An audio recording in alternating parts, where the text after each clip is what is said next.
Good evening and welcome to today's edition of ITWLA Europe Leadership Conversation, a weekly program that gives you insight into what leadership is. And tonight we've got a 1 hour special edition. We kindly ask you to subscribe, share, like, and press the notification button for future broadcasts. Today, as the great leader, Her Majesty Queen Elizabeth has been laid to rest, we are looking at honoring another great leader who was followed by many people globally. We are having this special edition in honor of the late Dr. Miles Monroe. We dedicated last week to honoring the life of the Queen, and we looked at how her leadership style has left such a great legacy. And in tonight's show, I am joined with two great sons amongst many sons, friends, and mentees who worked very closely with the late Dr. Miles Monroe. I have with me our regional ambassador, JD Modede, and Dr. Hubert Sugira, all the way from Rwanda. Good evening, Ambassador JD, and good evening, Dr. Hubert. Good evening, good evening, good evening, good evening. It's great to have you with us. We've got Dr. Hubert, who is a cultural leader who has a passion for connecting people, businesses, organizations, and nations to their destiny by focusing on the process of self manifestation. He has traveled across the world with Dr. Miles Monroe, worked in Canada as a business developer, and has also authored a book titled Sonship, the Master Key to Unlocking Your Destiny. And also, as usual, we have our great ambassador, Dr. JD Madeda, is a leadership consultant with many years and experience in equipping leaders for global impact. He is committed to leadership development and provision of strategic guidance of good governance. So help me welcome, ladies and gentlemen, Dr. Hubert and Ambassador JD Modede to today's edition of Leadership Conversation. Okay, so in tonight's edition, we are honoring Dr. Miles Monroe, who was a leader for many, many years, who unfortunately or fortunately left us in November 2014. And with us, we've got two great people that worked very closely with him. I know personally how JD Modede his life has been impacted by him, and he then also impacted our lives. So, JD Right. Ambassador, tonight we want to know about the legacy that Dr. Miles Monroe left, not just with you, but also to people across the world. Can you tell us a little bit about your journey with the late Dr. Miles Trial. Monroe? Because we know that you worked with him very personally across the world. Thank you so much. Thank you. Um, I Trial. think I think this is a very, very this will be a very touching moment for me, and also I believe for Trial. my dear friend Hubert as well. Uh, I think meeting Dr. Miles was a life transforming moment for me Trial. that has left me, with a mark that can never ever be Trial. erased. So uh, and how would I say this? Trial. I will say for categorically that meeting Dr. Miles woke up something in me that I never knew was there. I started a journey Trial. of self discovery, by meeting him, just by meeting him and listening to him. And I think then, as I continue to listen to him, that that person that was in me that I never met before began to grow and grow so strong that I knew there was something in here for me. And then I began to learn about what leadership, what vision, what purpose is. And I began to really see my life in the real context of what it was supposed to be. So my journey with Dr. Miles, if I have to talk about that, this show alone cannot just take it, because it was from self-discovery, a journey of self-discovery, to impactful, relationship, to coaching to mentoring to building, being part of the legacy that he builds, and being able to actually be passed on a baton that I'm running with, and many others are running with right now. So with Dr. Miles, a one-time experience with him, a one-time meeting with him, it could be just 60 seconds, it could be 1 hour, it could be 20 minutes, it could be 15, but whatever it was going to leave a mark that you will never forget in your life. The way he met people was like, if he didn't ever see you again, it would have touched your life in one way or the other. And I think that is very critical when it comes to leadership. Leadership always leave a mark, in your life that you would never be able to resist. And there's something he used to share with us. He said, when he met, Nelson Mandela for the first time, he said his life changed because he was meeting history. Meeting Dr. Miles was meeting, a repository of time-tested principles that is able to change any situation. Meeting Dr. Miles was meeting a pot of knowledge. Meeting Dr. Miles was not just meeting a person, it was meeting an institution that had the potential to turn your entire life around. It was an opportunity that will waken up something in you that you never knew. You do meet him and go away and remain the same. And I think that was the kind of experience most of us had, especially with him. Now, not to talk about the journey that we had with him, but I will leave that, as we progress in the program itself. That's journeying with him, traveling with him, sitting with him, eating with him, and and all that experience, what it did to myself and many other people as well. And I think one of the key things that leaders have to understand is that leaders need to get to the place whereby they're able to open their lives, to the people that they're serving. And I think that was very, very critical with Dr. Miles. Thank you so much. Leaders need to open their lives to the people they are serving. That is so profound. Thank you so much for sharing that with us. Dr. Hubert, I can see you shaking your head, so I know you can hear us. So hope we'll be able to hear you. Once again, we welcome you to ITWLA Leadership Conversation. If you can tell us your journey and what you thought about Dr. Miles Monroe's style of leadership as well. Hubert Sugira Tegekimana was born and raised in East Africa, precisely in Rwanda. And I'm glad to join everyone as we talk about this very important topic, leadership, and precisely legacy in leadership. So coming back to Dr. Monroe, I think you cannot talk about leadership without associating it to Dr. Monroe. He was in my view, in our generation, one of the greatest leaders, because leadership is about service, leadership is about people. And as my big brother said, Dr. Monroe's life was about people and serving them. He dedicated his life really to touch people, and he will meet one person at a time. And that's why probably Dr. JD was saying that when you met him, he was going to touch you in a second and it will last for a lifetime. It's because he will meet people, but he never met a group of people. Dr. Monroe will deal with you, he will talk with you, he will share with you as if you are the center of the world for him. That's why every time we go to him, we wanted to touch him, we wanted to be around him, because he will feel, he will make you feel special. And that was not because we are his mentees, because we are around him. I had a chance to travel with him, and he interacted with tax cab drivers exactly how he will, in the same hour, he will be interacting with the king or a queen or a president of a country. He was that person who saw individuals as people.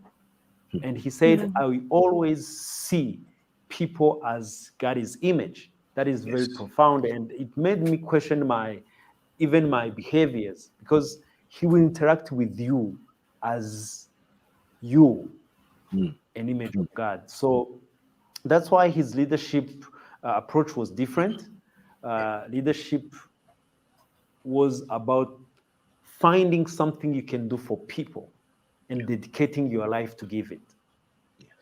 And that's why probably Jesus said, for me, the greatest leader that ever lived, that if you want to be great, if you want to be the greatest, if you want to be big, if you want to be a leader, become a servant. And leadership is about service, serving people, serving yourself to people. And that's something I saw becoming alive with the life of the late Dr. Miles Monroe. Wow, that is Was so profound. servant for people. Wow, that is so profound. If you're just joining us this evening, we are talking about leadership legacy. Back to you, Dr. Hubert, again. If you're following us here in the UK, we just laid to rest Her Majesty the Queen, and we can see that she has passed on her own legacy as the monarchy, and now we've got the King Charles III. I wonder how you explain leadership and legacy, or legacy and leadership. How would you explain that to our viewers? As I was saying, leadership is about service. Leadership is about people. So we cannot talk about leadership without talking about legacy. There is no leadership without legacy, because anything you do in your lifetime, your leadership, when you discover, you become a leader when you discover something you are born to do and dedicate your life to deliver it to your generation. Now, if that definition of leadership is what we're going to work with, that's my definition of leadership. Definition of leadership is very simple. Leadership is about discovering a need in your generation and decide to dedicate your life to provide a solution for that problem. That's how businesses are. That's how everything you do start with a need you see, a challenge you see, a problem you see, and you decide to provide the solution, to give yourself as a solution. Now, when you talk about that, you have to know that any problem you discover, your lifetime is not going to be enough to deliver the solution. That's where legacy comes in. Legacy in leadership is not what happens when you're still there. That's Legacy, right. we can start talking about legacy when you're no longer there, not necessarily physically. Yeah. Because legacy does not necessarily have to happen as what is happening in UK right now when the Queen passed away. Legacy starts when you prepare the next generation. That's right. Legacy starts when you not necessarily are still going after what you created. This is where a lot of leaders miss it. And I hope tonight or today, depending on the time zone you are in, I hope that after this discussion, you're going to align your leadership philosophy. Understand that whatever you start you do not have to die in your seat. When you discover your leadership, when you discover a problem you are born to solve, and you decide to dedicate your life to solving it, at some point, you're going to discover something else that needs your attention. Now, in leadership is about you discovering something and not only dedicating your life. Now, I'm bringing the component of legacy. Not only you discover your life assignment, you dedicate your life to solve that issue or that challenge, but you're going to build a system and sustain the work. It's not about you, it's about the service, it's about the solution, it's about the answer to the problem. Now, you have to understand that, first of all, you are not eternal in this physical body. Even the Queen, after 70 years of reign, she had to depart. At one point, you have to leave. But even before you leave the earth, you may find something that will need your attention. My big brother or mentor now, Dr. Martin Williams in Omaha, Nebraska, used to tell me that when you have found your leadership, when what you do or what you do with your time is your highest and best use. Now, a leader, someone who is a leader, by the way, everyone, 7.7 billions, all of us are born to be a leader. Because all of us can see problems, especially people with the same color of my skin, or people from the third world nations where we have so many issues. Issues are bedrock for leadership. Yes. Because we say it again, leadership is about finding a problem and providing a solution. Now, when you have many problems, then you should have many leaders. Now, when you go after your leadership, you are always constantly be asking yourself this one question: am I at my highest and best use? Am I using my time in the highest and best way? When you live your life that way, and this is one of the things I saw with Dr. Mano. I remember one day, I'm going to give you this blanket because it's very important how I saw him being effectively using his time. Yeah. I remember I flew into the Bahamas. I wanted to see him, and Mondays, I think it was Monday, was it Monday or Tuesday? One of those days was his resting time. And I flew into the Bahamas to see him. And I remember we talked and he said, "Oh man, I wish I could see you." And I was like, "Why can't you see me?" He was like, "Yeah, tomorrow is my Sabbath day, is my resting day, so I cannot, we have to," I flew in, and at the beginning, I was like, "Come on, man, I just flew I came in all to the see way. you." But he was so conscious of his highest and best use. But you know what? From that day, because I could not meet him, he gave me his personal home phone number. And he said, "When you flew back to Canada, call me on Wednesday. We'll talk on the phone." You see, I did not spend time with him, but I had access to his personal life from that. But I learned something. It does not matter what I did, because I flew in all the way from Canada to go to see him in the Bahamas. He knew that if he spent that time, he was not going to be using his day off as the highest and best use. So when you have that conscience that you need for you to be a leader, for you to be able to provide the solution you're going to provide, you have to use effectively your time. At one point, you will discover that what you are focusing on now is no longer your highest and best use. And if you did not put in place structure and systems to carry on your work, which is where your legacy is coming from, because your legacy is what happens when you are no longer active in what you do. Legacy has to be built not because you are dead. No. That's why legacy, you have to build yourself your legacy.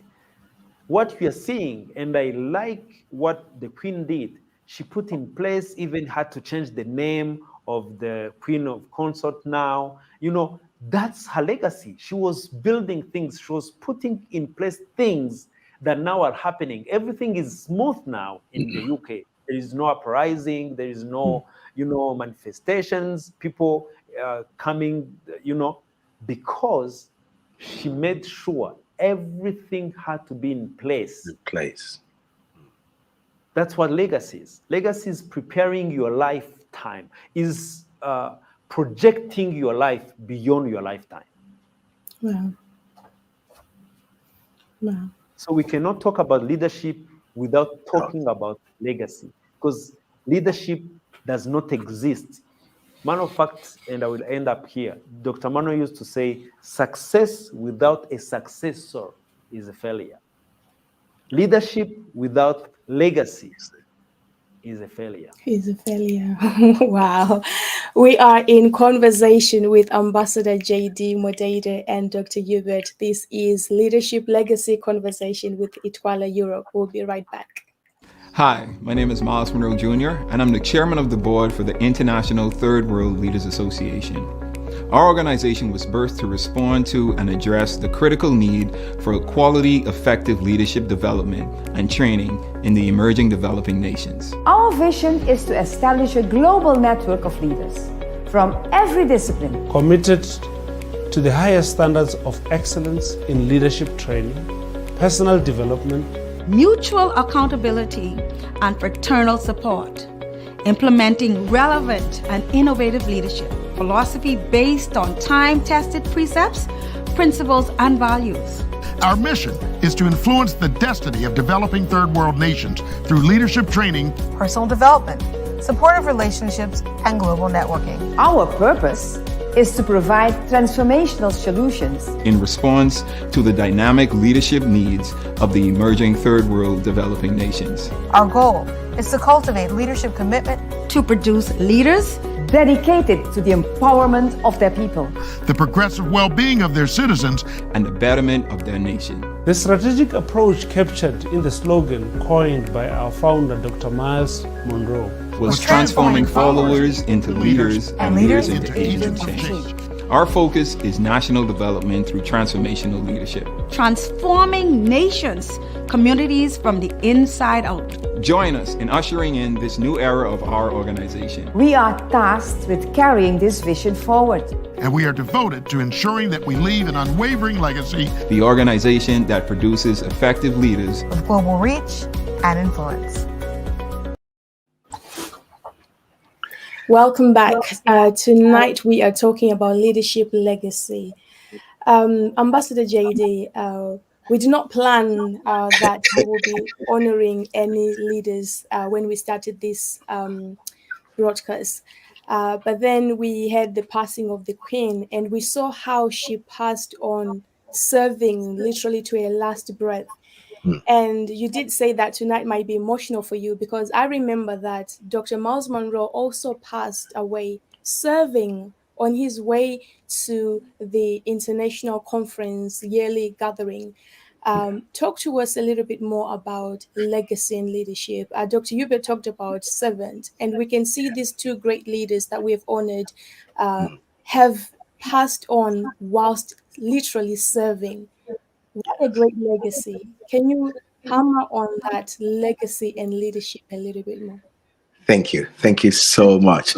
And I think my brother really, dug deep. I think by when this topic came up and the two of us were called in, I just thought this is going to be a journey for both of us. Just like he said, that you can't have leadership without legacy. Very, very profound statement, because legacy always speaks about how you want to be remembered as a leader. If you look at the purpose of ITWLA itself, it talks about transformation. Now, Dr. Miles served all styles of leadership. He's a servant leader, but also very transformational.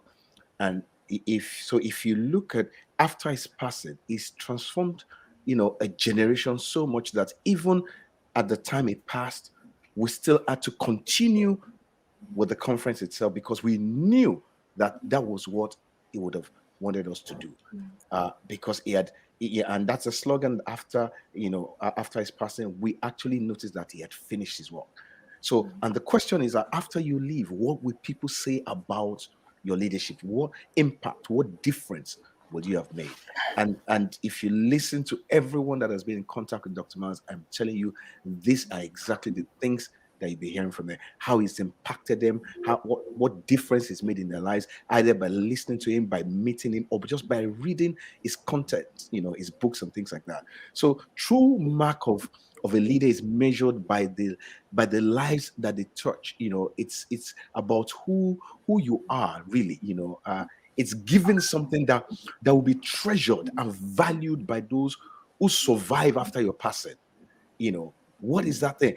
I'm telling you that the things I received, and people are even around me received, from Dr. Miles, have become treasure, after he's going. That literally, and he used to say this, and my brother will remember this. He said, you don't get this, but you get it after I'm gone. And he used to say that all the time. And truly, we got it after he had gone. He said, you don't understand this. And he had so much stuff that was for the future that we could not understand in the present moment with him. So he will throw those things that literally you need in the future and throwing it into your plate right now. And when we got to that future that we're in right now, we begin to understand that these are stuff that are treasures that he had given to us right ahead of time. So legacy also talks about, who is it that you're passing, what you've learned through to as well. Who have you taught? Who have you mentored? Who have you supported? Who have you helped? Those who you moved by being a role model. And I'm telling you, Dr. Miles was indeed an example that can never be forgotten. It was indeed, like even say, look, this is the greatest leader I've ever seen. It was an example not on the stage alone. It was an example behind. So we met with him. We were with him behind the stage when the lights were down, in his home. We ate with him. We were all around him. After he closed meetings, we flew with him. We traveled with him. So we knew him not just on the stage, because sometimes some leaders are only, actors. They're actors in front of the light. You got to know what is their life like after. So a lot of the times, we don't know the true character of people. Are they the same person, on the stage? Are they the same person backdoors? Are they the same person with the family, with the spouse, with people generally? I've seen leaders that literally they see people as irritation. My God, but Dr. Man saw people as, oh my God, as an investment. He saw people as a treasure.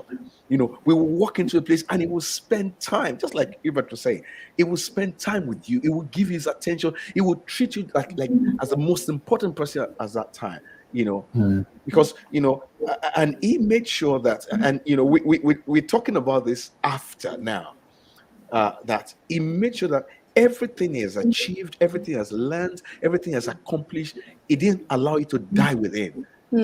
He was continually giving it out. And he used to tell me something. He said, look, everything anybody knows, they learned it from someone. Yeah. He said, so JD, let me tell you this, so I'm going to give you this and make sure you go teach on this for the next, 10 years or 5 years. So I'm going to give you this, teach on this. Okay. All right. Don't worry about what anybody says. You teach on this stuff.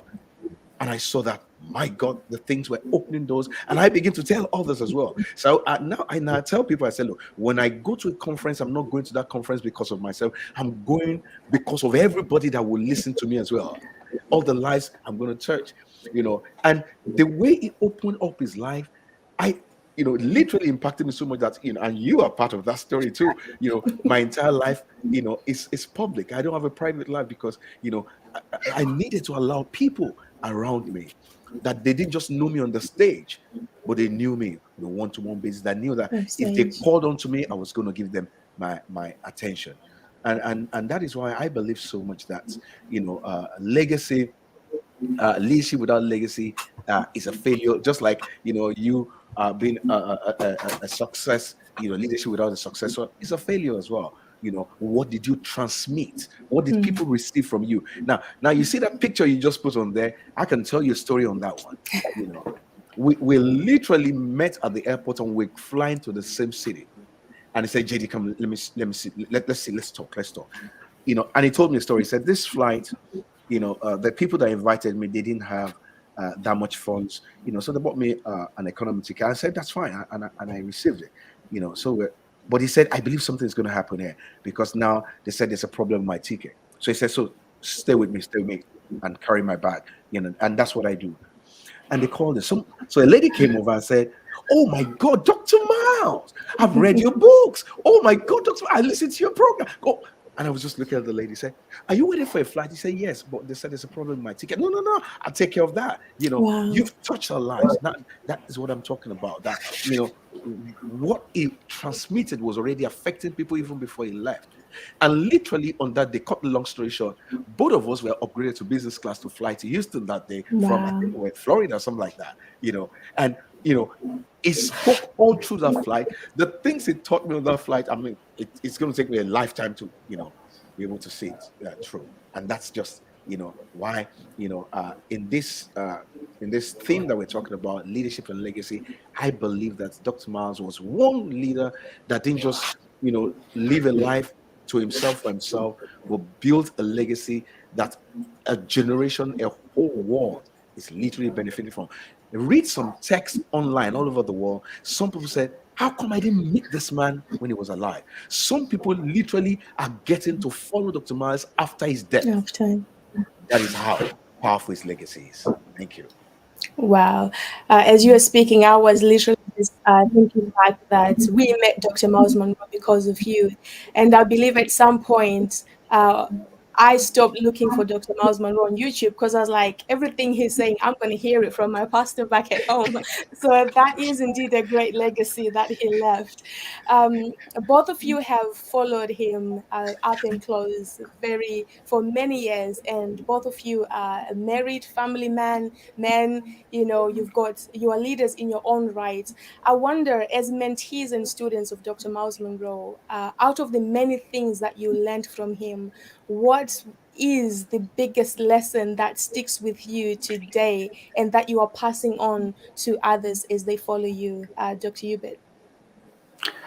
That's a very tough one. From all the things probably I have learned from Dr. Monroe, two things stuck with me. One was, when people show you who they are, believe them. Wow. Because people are who they are. Believing them is to not trying to change them, but to adjust your response to who they showed you. Wow. Accept who they are and decide, this is how I'm going to deal with these people. That is one of the things. The other thing was, again, about people. Dr. Monroe genuinely loved people. It was just mind-blowing. Again, as I said, he will deal with you just as an individual. Like, there is 1,000 of people around. When he's talking to you, nothing else is happening.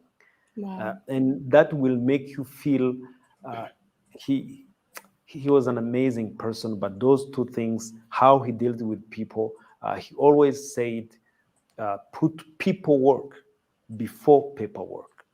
Wow.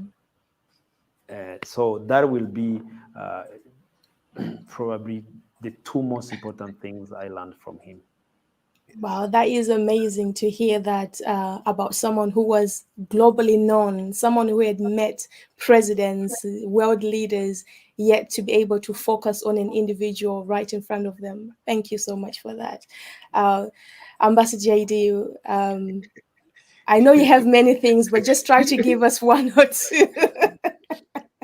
Just like Dr. Miles used to tell us, that the greatest act of leadership is mentoring. And I think immediately I met him, that was one thing I asked. I want you to mentor me. He said, you got it. And he says it just casually like that, like, is that it? Yes. Because a lot of leaders, you don't have any access to them. And you begin to question that kind of leadership.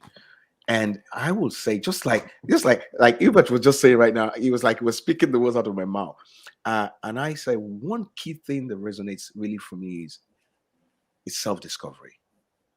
Dr. Miles literally will impact you so much that you begin to discover yourself. And he made sure that he doesn't want clones. Dr. Miles doesn't want you to be a clone of anyone, but discover your true self, your authentic self, and use that authentic self to deliver what you are on earth to deliver your purpose, to deliver your message. So there's certain things that Dr. Miles is a person that he has this self-confidence that who's out of it. He's not trying to be anyone else. He is Miles Monroe, and you can't do it like Miles Monroe does it. And he's challenging you to do it like you, that no one else can do it like you. So it's something that really engineered in all of us, that everyone became their authentic self.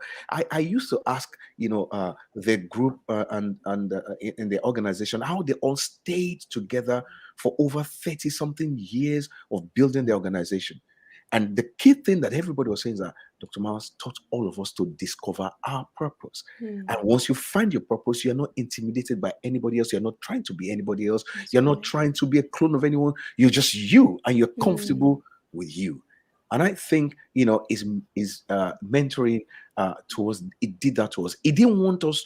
It didn't want to. It didn't take us to make us like him. He wanted us to be like us.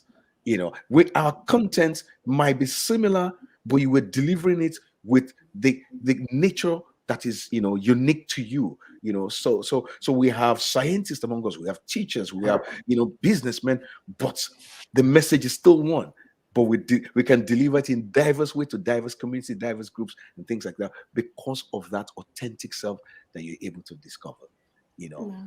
Secondly, I think I would say meeting Dr. Mars and being mentored by Dr. Mars got me reading a lot. When he told us, I read 4 books, then he began to even share the books he reads with us. That got me buying books. Then all his books, oh my God, I've read the books are not really books for me to read, they're resource. So I don't read them and throw them away. No, I go back to them to reference them. That's how important. So it got me reading, and it told us that when you read, your mind stretches. You don't remain the same. It creates a database, for you. You don't have content if you do not put content inside of you. So those 2 things are very, very important, and still very important in the journey that we're on as well. I can definitely say that is true, because I stole some of your books. Confessions of a Mentee.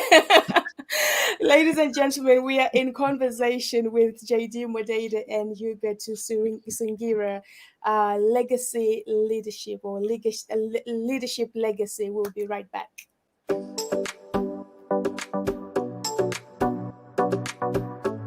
Welcome to ITWLA Europe, and my name is JD Modede, the Regional Ambassador for ITWLA.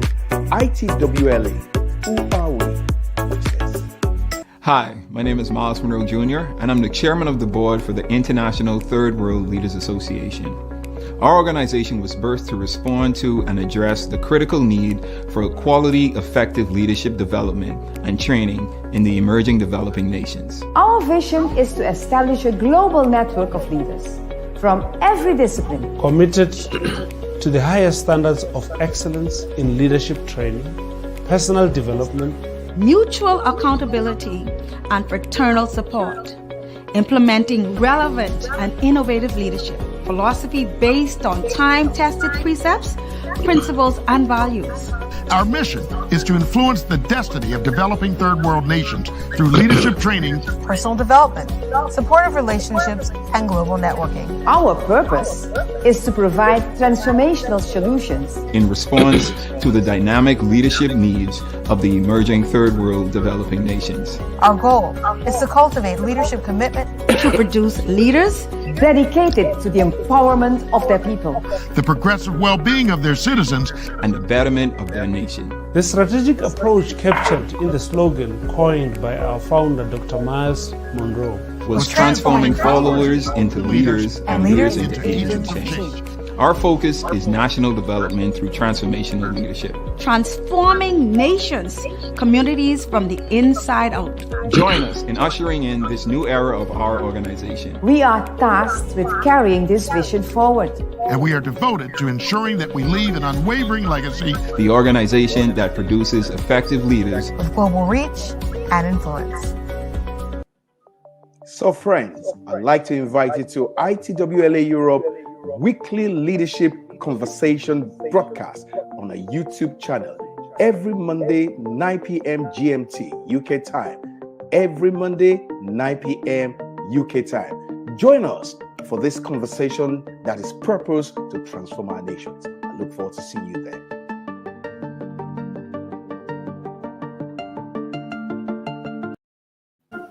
Welcome back to ITWLA's Europe Leaders Conversation, and tonight we are talking about legacy, a leadership legacy in honor of the late Dr. Miles Monroe. We have been talking to Hubert Sungira about the legacy that has been left by Dr. Miles Monroe. Dr. Hubert, earlier on you mentioned about leaving a legacy doesn't mean you have to die. It can start whilst you're still alive. We want to talk a little bit about leadership in developing countries. This is what is the foundation of ITWLA, developing leaders within the third world nations. Regarding leadership in developing nations, do you see leadership being built? If not, why do you think so? I think we don't have a lot of legacy built in third world nations or developing nations, depending on how you want to call them, because we have a problem, the background, the history. When people are just coming out of oppression, when people have been oppressed, they're not thinking about the future. When legacy is about future, they're thinking about self-preservation. They're thinking about firefighting. They're thinking about survival. So that's what you will see in most of the mindset of the third world nation is really the foundation of the mindset is survival, is to see another day. So they are not really focusing on the future. That's why we see, like in Africa, where I'm from, we have the wealthiest sports, but people are still dying of hunger. Nations with the underground that is wealthy, but they do not have roads because leaders, people in their businesses, families do not have legacy plans. The other day we were burying my friend's father, and we were saying his wife did not know how much money he had on his bank account. We're not even talking about children. That is someone who lived, who had businesses, who have been married for the last 40-something years. And when he died, his wife was telling me, now they had to go to the court for the court to give a paper for the wife to go to the bank. Now, this is what is happening in our families. I'm not even talking about patients. I'm talking about businesses. The book I wrote, one of the reasons I wrote the book, the last chapter is about legacy. The reason I wrote that book is a trip I had in South Africa. I went to South Africa and I was talking to people who used to work for the first telecom mobile company that was founded in Africa, Telecel. And the founder had died, and I was talking to people who used to work there. Now, they were saying this man was the most amazing person to work for, that when he died, a lot of people worked for him, could not work for anyone else, so they started their own businesses. So they told me his company was sold by his kids before he was even put under the soil. Oh my God. Because everything that ran this company, this is the first person who made a mobile phone call on the continent of Africa. Wow. But when he died, no one knew how to run his business. Everything was trapped in his mind. Right. He was an amazing person, but no one knew. Wow. So his company was sold before. Wow. I'm not sure if it was, the deal was totally signed, but the discussions to get rid of the company started by his kids because they did not know what to do. In my country, I have seen during the genocide, 94 genocide against Tutsi that happened in my country, a lot of my friends lost their family, their fathers, and a lot of business people, when they died during the genocide, the kids who survived did not know anything about their businesses. Because in our culture, we are surviving. But I hope that generation of survival ends with us, that we're going to be the generation that comes up with a 50 years plan. If we're in church, I'll say amen.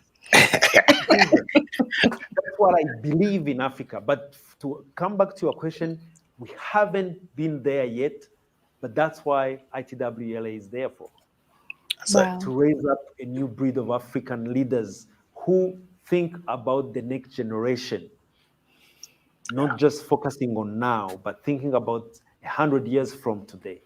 That's Wow. my hope, that's my prayer.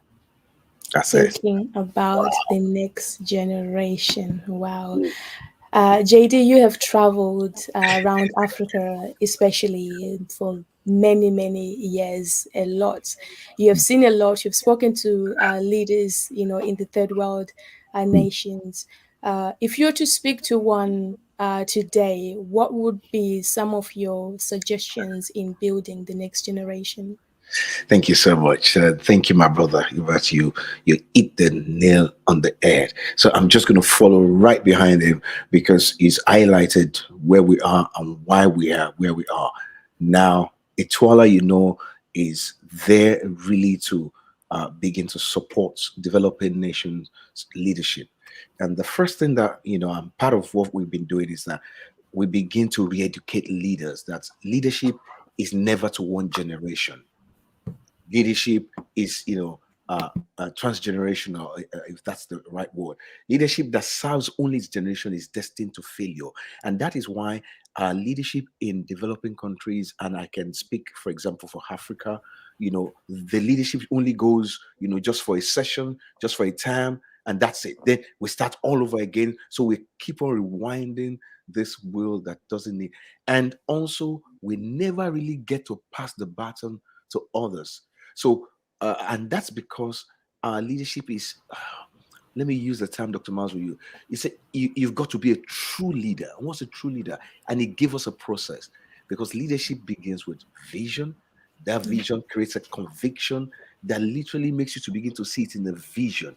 And that vision is so critical that it creates a passion in you that begins to inspire and you begin to influence others. So most of our leaders are not really inspiring leaders. They're not passionate. They have not found something that they're willing to die for, and so they are not influencing others. So you see that they're not even able to pass this down because they've not found that thing that they're willing to die for. And this is where you might be a successful leader, but if your success is without a successor, it's a failure. If you die with what is in you, you failed. Most of our leaders in the African context, in the third world developing countries, have died with all the ideas in their head. You literally heard Hubert say it just now. They die with the plan in their heads. So what we need to get to is begin to think generational in our leadership, succession plans, that we don't die there. For example, in the country, I'll just give an example, for the country of Nigeria, where I'm from, the same set of leaders that were there when I was in school as a young boy are still the same set of people or still in the same corridors that are still ruling the country.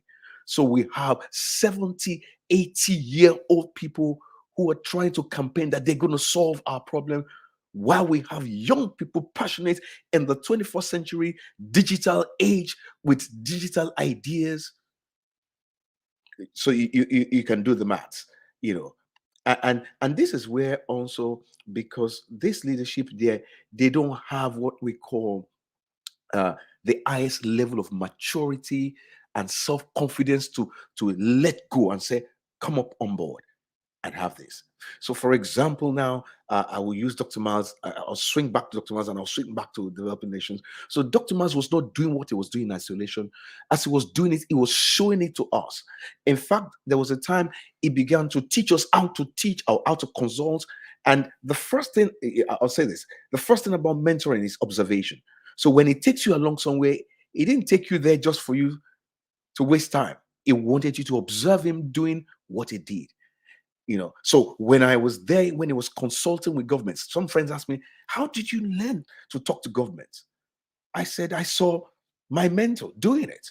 So I was just sitting there carrying his bag and watching how he was dealing with the situation. And that taught me a lesson that was never taught in my university, never taught in any leadership school. You don't get to learn that except by actually passing the baton, passing it on to the others. So we have in some of our countries in the Western world where they have junior parliaments and and all those kind of things, so that they're able to begin to see what governance, what planning, strategic planning, and those things, what they're all about. That we don't create in the developing world. It dies with also every time a leader is imagined, or we are appointing or electing a leader, they have to now begin to draw a roadmap. You see, in the United States, they always say something. The forefathers, these are the things that the forefathers. So you see, they're following an American dream that the forefathers laid down. So they are not trying to firefight. They already have something to follow. The same thing, people wonder how China became what it is. It doesn't matter who you appoint as prime minister in China, they have a vision plan that whoever is there will follow. So it drives the entire game. And I think these are key things that we want to begin to prescribe to African nations, that have leadership needs to think generational. They need to make sure that they're self-confident, they're not intimidated by those who are coming along. They're able to pass power. Bill Gates said something. He said, in the next century, that leaders are those who empower others, not subject. Most of our leadership in developed countries, why we're not developing, is because we're not developing the mindset. We're not developing the generation that's coming. Rather, we're killing them. So, and the moment you're not developing the mindset of your populace, of your youths, of the upcoming generation, then you are destroying the nation. And it becomes more difficult to really build those nations, even though they might be very rich, but they cannot get up. I think this is very important, especially when we begin to look at the third world context. Ladies and gentlemen, before we end, if you have any question that you'd like to pose to JD or Hubert, please do send it in now before we finish the broadcast tonight. Hubert, I wonder, as someone that is living within the developing nation, one of the developing nations, are there things that you look at from the developed world that you wish leaders within developing countries would pick on and literally practically do in order to build the next generation?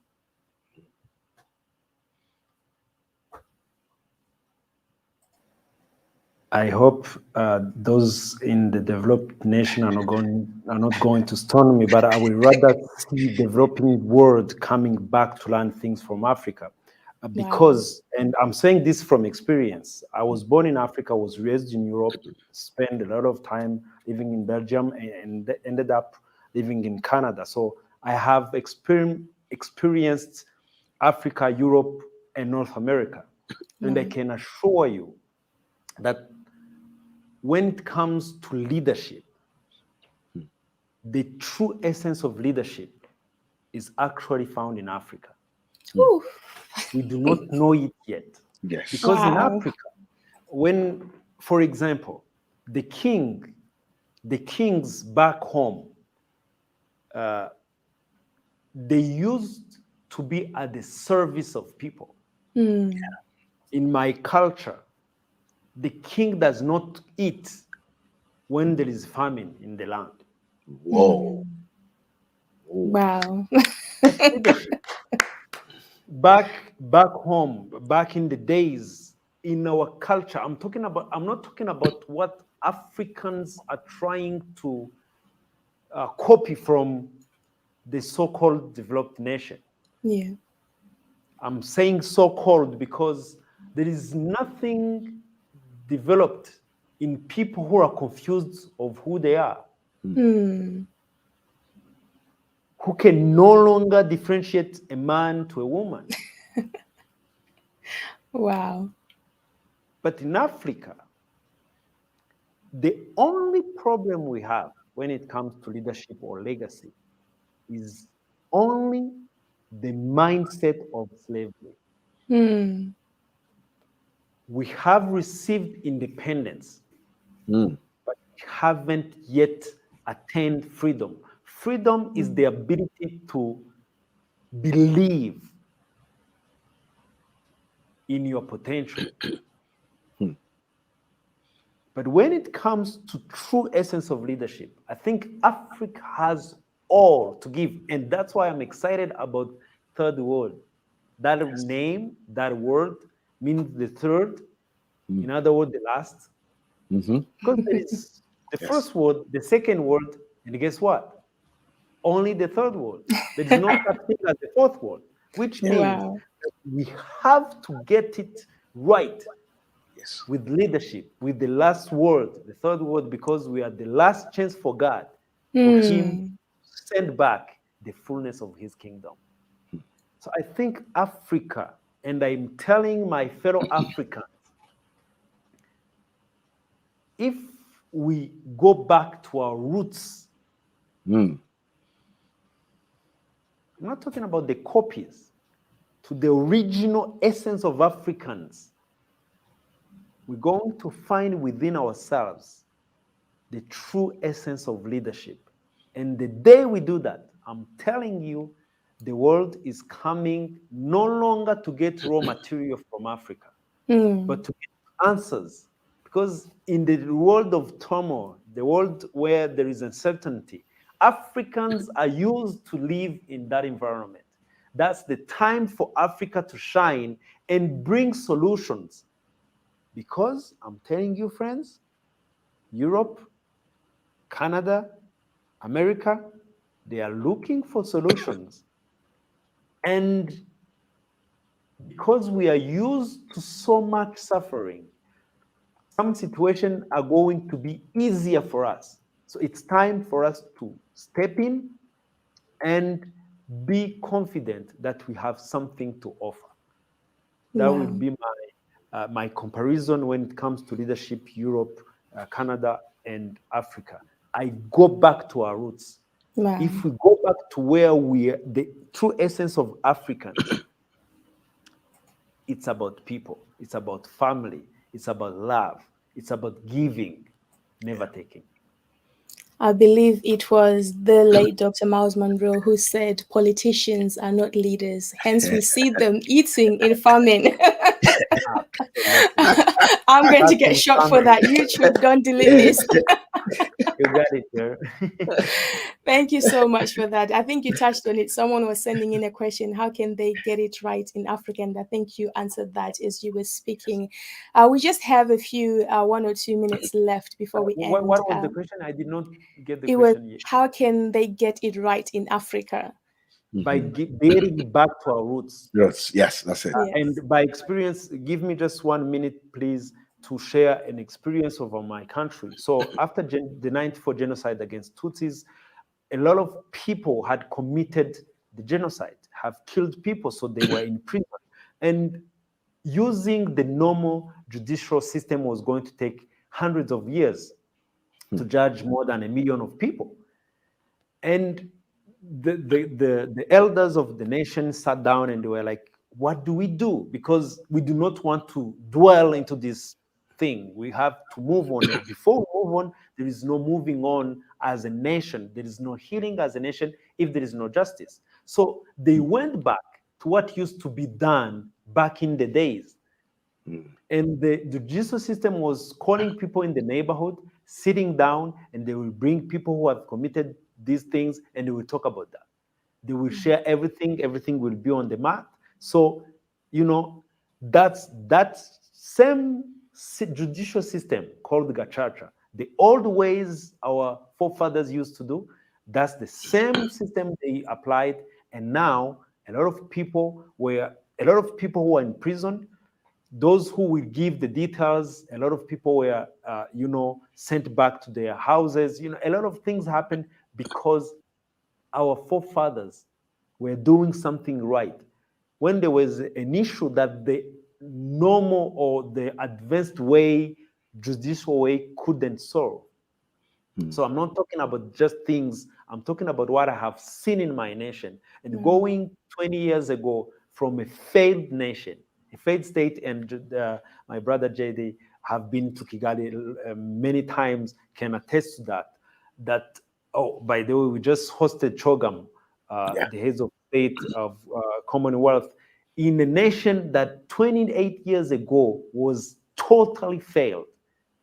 But it's because Rwanda is going back to its roots, seeing what our forefathers were doing, and bring it update it to this time, but Africa will get it right when we believe, we start believing that we have something to offer and go back to our roots.